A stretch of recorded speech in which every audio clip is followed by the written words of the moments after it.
Good people of the world, what's going on, man? RevMeoTV. Hey, look, man, welcome back, man. Welcome back. Another episode, RevMeoTV. Young people, you already know what I'm about to say. If you ever been to jail, if you ever been to prison, please don't go back. If you never been, please don't go. You understand what I'm saying? Listen, man, prison ain't nowhere to be wasting your life, man. For real, for real. I left a lot of people in prison that I met along the way that had a lot of time, man. Some of them folk ain't gonna never make it out of prison, bro. You know what I'm saying? You can think it's all fun and games. Matter of fact, pretty soon I'm gonna have one of my partners, man, on the video with me, man. We're gonna do a live. You know what I'm saying? We're gonna do a live, man. It's my partner, man, from the street. You know what I'm saying? Um, Back in about 1997, 96, 97, something like that, he got sentenced to 226 years, right, in the feds, man. He's still there, dog. You know what I'm saying? This stuff ain't no joke, bro. This man been locked up since then, going on 30 years now, right? He got locked up, man. He was like 20 years old. You know what I'm saying? 21 years old. He got locked up, man. He's still there, man. Okay? Listen, man, this thing ain't no joke, man.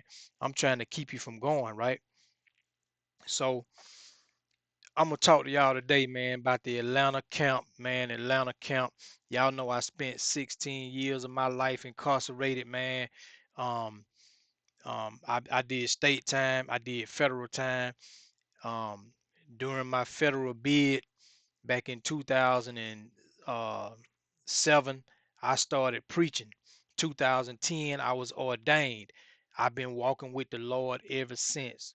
I was released in 2017, and I'm still in the ministry, man.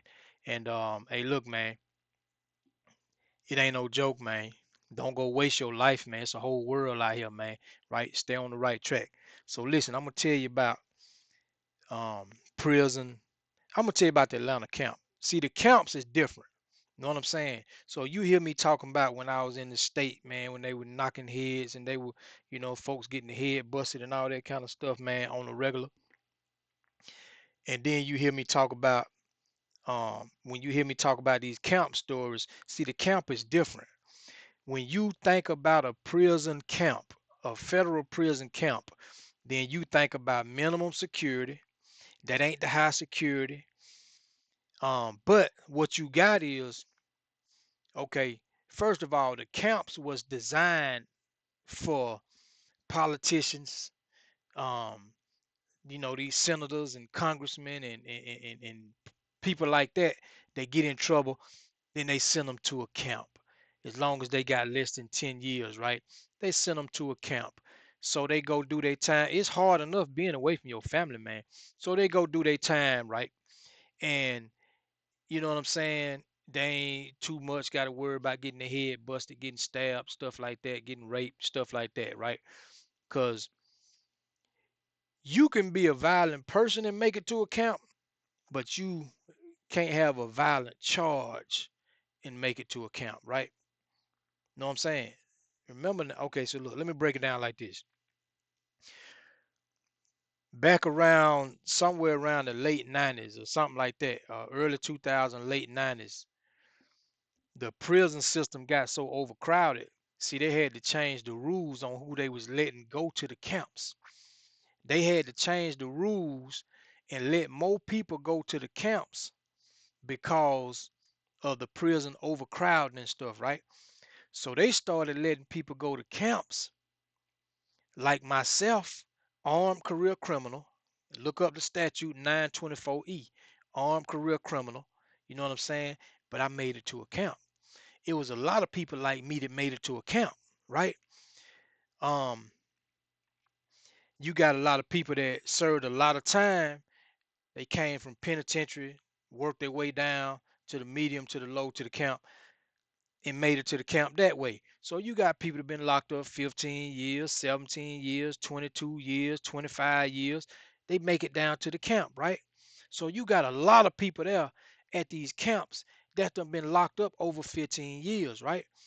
So you got a prison mentality. You know what I'm saying? There's a difference between an inmate and a convict. An inmate gonna do stupid stuff in prison. They gonna violate prison rules. They gonna do stuff that agitate other inmates. You know what I'm saying? That's gonna end up getting their head busted, stuff like that, right? Well, a convict gonna know how to move. A convict gonna understand prison rules, um, and he gonna move accordingly, right? So, man, so you got all these people now at these camps, right? That otherwise would have been disqualified from going to a camp. So then you got some camps that's located in some, you know what I'm saying, some places in the middle of nowhere. You know, you don't hardly have too much population there, stuff like that. You got some camps like that, and they gonna kind of run pretty much like a camp for the most part because you don't have a lot of people like that's having a whole lot of access to a whole lot of stuff because it's in the middle of nowhere. But when you look at a camp like where I was at for some of my federal bid, right?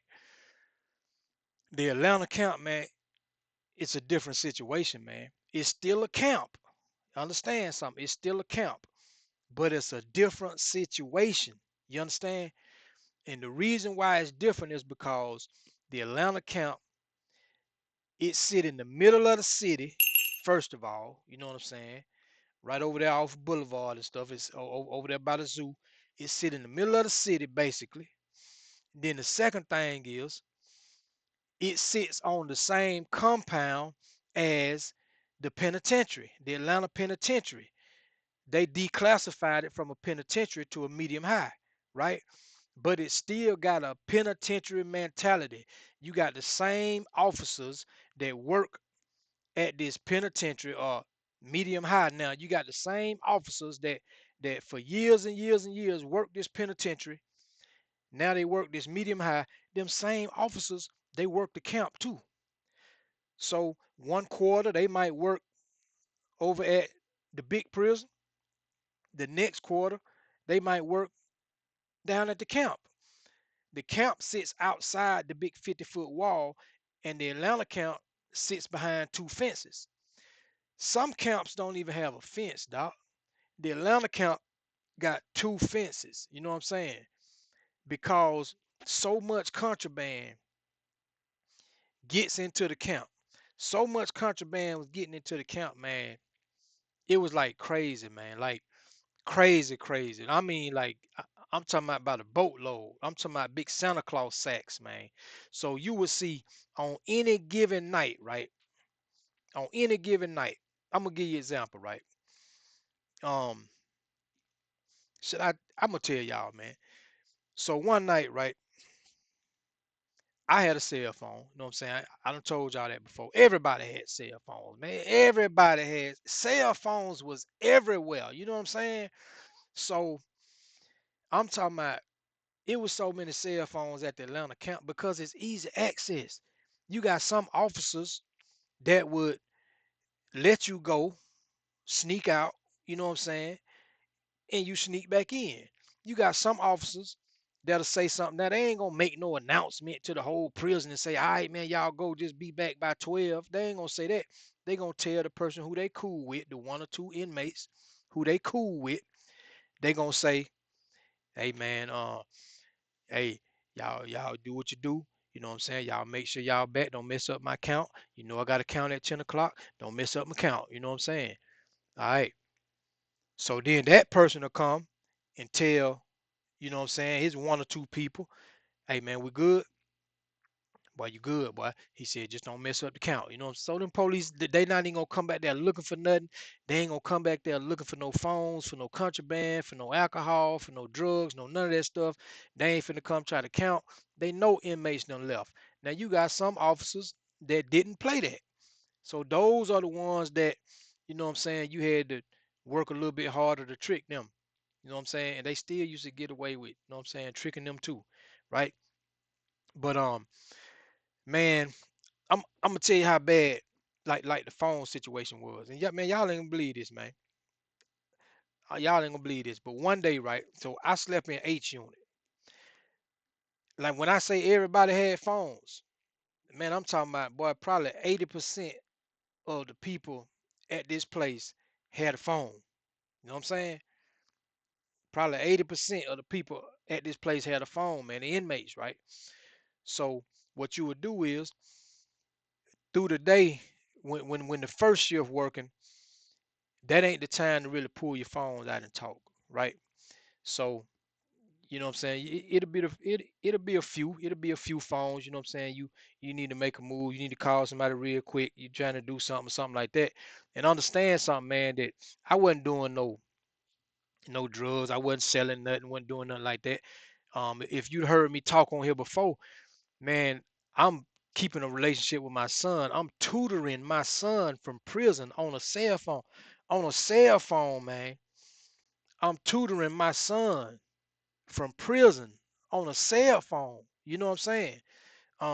So it was some good use in it too, you know what I'm saying? And I ain't just trying to justify it just because I was doing it, but I'm just saying that I used it to tutor my son. You know what I'm saying? If y'all heard me tell the story about my son before, then you know what I'm saying, you might kind of understand, right? So um and and and I did a good stretch of time too. So anyway, everybody had phones, man. At one time, I had 3 phones, man. You know what I'm saying? Because you will have extra phone just because when they come and do the big search and they find your phone, then you don't want to go through the scramble and trying to get another phone. It might take a few days or a week, something like that, or whatever. If you already got another phone on deck, then you just activate that phone and you back on same day. You know what I'm saying? I'm just keeping it real. So look, the phones were so bad at this place. Now remember what I told you about inmates and convicts, right? They put this dude on the compound. Everybody that they bring to prison is really not a real convict. Some folks slow, they ain't got good sense. Some folks throwed off and don't know they throwed off. Some folks, man, is shot out. They don't realize they shot out. Some of them shot out and they know they shot out. But they done put this dude on the compound. He come in, man. Don't nobody know him, you know what I'm saying? Black dude. And he shot out. He shot out, you know what I'm saying? He one of them dudes. He shot out, he burned out. So I'm in H dorm. He in G dorm. So when after the second shift come on and they do that 4 o'clock count, so that's when everybody pull their phones out. So the people who do, you know what I'm saying, like hide a bulk of the phones, you know what I'm saying, they'll go in the hiding spot, man. They get the phones down out the hiding spots. They had some good hiding spots too. Go back and listen to some of my videos and you'll see a video. I think it was called The Vault. The Vault. But when they found the vault, they cut it was a hiding spot so fire. It was a hiding spot, man, that was so good. The police knew it was there. They knew it was in the building. And they tried for years to find this spot, man. And they couldn't find the spot, man. They knew it was in the building. Them inmates was so good at going up in that ceiling and making little contraptions. They make it look like it's part of the ceiling, man. And you got to do certain stuff when you get up there to be able to slide a thing up or move something to the side and open it this way or whatever. However they get in there and unscrew this that. Man, they was good at it, man. Dudes might can go up in there and hide 75, 80 phones, 100 phones in one spot. So anyway, so after 4 o'clock count, everybody pulled their phones out. So everybody know saying, hey man, the police gone up. So everybody got their phones out. So everybody calling their family, their girlfriend, their wife, their kids, doing their thing, whatever. So they just, what I'm saying, just talking. You know what I'm saying? Everybody, talking on the phone, doing their thing. So the police mess around and they had done messed up the count in G unit, right? So they coming back to count again.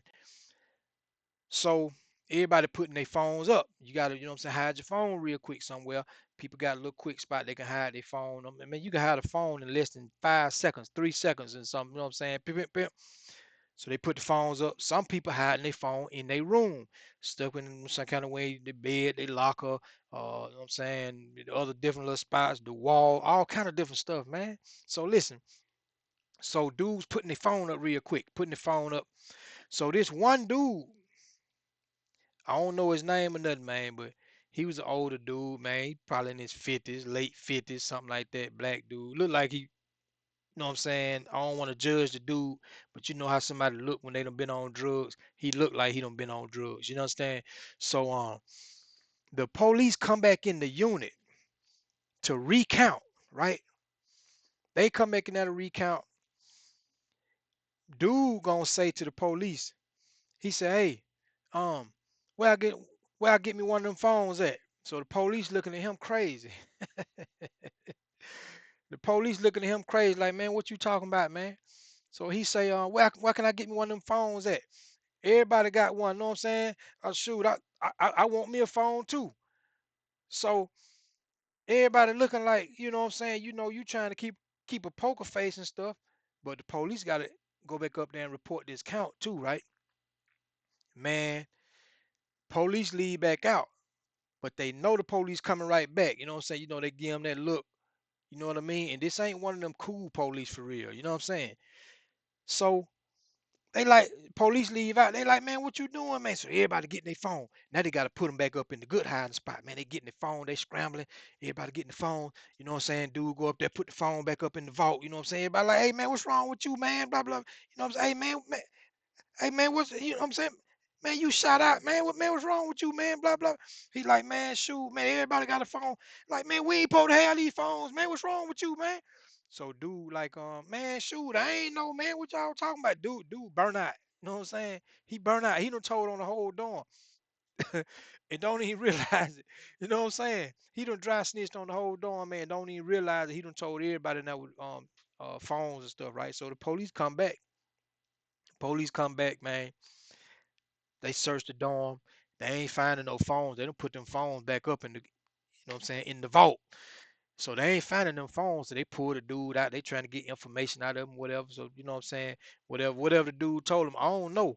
But man, the dude didn't last on the compound for 2 days, man. They got dude up out of there. I don't never know what even happened to dude, man. They got dude up out of there, man. I don't know if they, you know what I'm saying, shot some kind of kite on him. I don't know if they planted something on him, because they do that too now. I don't seen it where an inmate will get mad at you, or a group of inmates get mad at you, or if they figure you a danger some kind of way, because them camps is a little different, man. Because at the camp, at the Atlanta camp anyway, you gonna have your fights. You gonna have people, you know what I'm saying, squabbling and stuff like that. It ain't gonna be no stabbing going on too tough. I ain't gonna say that though, cause you know what I'm saying, one dude did get jumped in his sleep, stuff like that. It's gonna be some lock in the sock. They, you know what I'm saying, all about that. It's gonna be some knucking, man. They gonna fight. But the thing is, at the camp, you wanna stay at the camp. So you gonna handle your business, but you ain't trying to go to the hole. You ain't trying to, you know what I'm saying, get moved and go to no PC, no doing no all that type of stuff. So you gonna handle your business and you gonna leave it at that. When it's over, it's over. Don't nobody want to leave the camp. You know what I'm saying? Every now and then somebody just come and just crash all the way out. You know what I'm saying? And you know what I'm saying? They do something stupid, want to fight, you know what I'm saying? And they gone and they just gone. Now they go to now they got to go back to a higher security, all this, you know what I'm saying? It's just the camp, man. You know what I'm saying? Your mind is a whole lot more free. You understand what I'm saying? So, um, I don't know what they did to get dude off, but I wouldn't be surprised if they planted a phone or something up under his pillow. I done seen it. I done seen it happen. I wouldn't be surprised, man, if they did that, man. But I'm gonna give y'all another camp story real quick, right? So just to show you how this thing used to go, man. Like I said, it's two fences, two razor wire fences, man. Right. So one night, my partner, My partner, you know what I'm saying? I ain't gonna say his name, man. I call him Millions, right? I call him Millions, you know what I'm saying? He had that bread for real now. So Millions, you know what I'm saying? Millions come down there, man. He wanna get something to eat, right? Street food. He wanna get some street food. It's like a Friday night or something, right? So I said, all right, okay. So he know, you know what I'm saying, like my little brother and them, I'm from Atlanta, man, Mayweather to be exact, man. Shout out to Mayweather, man. So look, um, so you'll call your people, like it might be my turn to call my people. Sometimes it'll be his turn to call his people. He got, what I'm saying, a girlfriend or a baby mama or a cousin or a partner, homeboy, something like that or whatever. So I had, what I'm saying, partner or my little brother or somebody like that. Like they'll bring me stuff sometimes, like even clippers. Like I used to cut hair in the barber shop, man. Them folk wouldn't even buy us equipment. So I would have not I wasn't the only one. We'll put together an order and we'll sneak our own clippers and blades, replacement blades and stuff into the prison, into the barber shop. You know what I'm saying? And we cutting hair and we made money in the barber shop. So I'm gonna tell you what we did. You know what I'm saying? This just one time. I'm talking about this just one time, right? So my homeboy, old Millions, man, Millions want some hamburgers and stuff, right? So this before I stopped eating beef. Beef and pork I stopped eating, but so this probably about 2008, 2009, something like that, right? Something I don't know, man. So he like, man, hey man, will your brother bring us some will your brother bring us some hamburgers? I said, man, shoot, he'll bring it. So what you got to do is a process now. So you got runners. The runners is the ones who run and jump the fence, or sometimes they cut holes in the fence. You know what I'm saying? They don't got tools and all kind of stuff. They'll cut holes in the fence and go up under that joke or go in between it. Somebody hold it up, they crawl up under it, or they got certain places where they don't move the razor wire just a little bit and they still get cut. They'll still get cut and stuff, get snagged on there, but they'll get up in them certain places and they'll jump over. You know what I'm saying? Um, so I called my little brother, man. I ain't gonna say the other person who was with him, man, cause you know what I mean. Hey, man, he my little brother too. But if he hear this video, he know, you know what I'm saying. But I ain't gonna call his name, right? Cause he got one of them good jobs. Put it like that. He got one of them good jobs, and he need to keep it. You feel me? So I called my little brother and them. So bro said, yeah, man, I bring you some hamburgers, whatever. So we ordered, man, like, I don't know, it was like 28, 30 hamburgers, something like that. You know what I'm saying? So, so, so Millions, you know what I'm saying? Like, he paying for everything. He paying for the hamburgers, you know what I'm saying? He paying the runner to go get it, you know what I'm saying? Whatever, like my little brother ain't tripping, you know what I'm saying? He gonna bring it up there, but he still throw him something too, throw him some little pocket change or something too, right? So to get them burgers, the the burgers might have cost, let's just say the burgers cost $3 a piece, you know what I'm saying? Then you got to pay the runner to go get the stuff. Now they might be going to, they might set it up all at one time. They might go get your stuff. They might go get somebody else stuff. It might even go get a third person stuff all at the same time and make it one run for themselves. You know what I'm saying? But on this occasion, I think it was just us, man. So I think it was some Wendy's burgers, man. So if I remember right. So little brother, them, I'm saying they come and what you do is you park across the street. You know what I'm saying? Park across the street, man. Four season. Um, and so he called, say, hey, all right, I'm over here, man. Got the hamburgers, you know what I'm saying? Whatever. So I let Millions know, hey, Million, hey, man, hey, they cross the street, man. So now they in touch direct with the runner. So the dude will be dressed up like a, you know what I'm saying, like face covered. Like they'll have something over their face like a t-shirt or something like that tied up around their face. You can't see them. They have on long sleeves, so if they get snagged on the razor wire, more than likely it's just gonna snag the clothes, but it ain't gonna get the skin. You know what I'm saying? Cause they don't move that razor wire with the sticks and all kind of stuff. You know what I'm saying? And so there they go. You know what I'm saying? They run, jump them thing, and then so little bruh, a lot of times now the runner will run all the way out there to the street you know what I'm saying, to meet them and get the stuff and whatever. So this time though, so they had little brother them to come and throw the bag like over the fence, you know what I'm saying? So come throw the bag over the fence. Uh, throw the bag over the fence, man. Run and go, come back. They be like ninjas, man. You know what I'm saying? I'm talking about less than 5 minutes, less than 3 minutes, probably, man. Dude back. So we got the hamburgers, you know what I'm saying? We split them out, have we split them out or whatever. I get my little couple hamburgers or whatever. You know what I'm saying? I think my cellmate probably got one or something like that. Millions, you know what I'm saying? He take them, divide them up, however he divide them up. That's camp life, right? So you do that. But it's a lot of other stuff that come into the camp. And I know, look, man, I ain't condoning it, man. But man, when you doing 13 straight years, man, and you got an opportunity to eat some street food, man, it's hard to turn some street food down. And I get it. Cell phones, it's a lot of good you can do with them in prison, but it's a lot of bad you can do with them too. You know what I'm saying?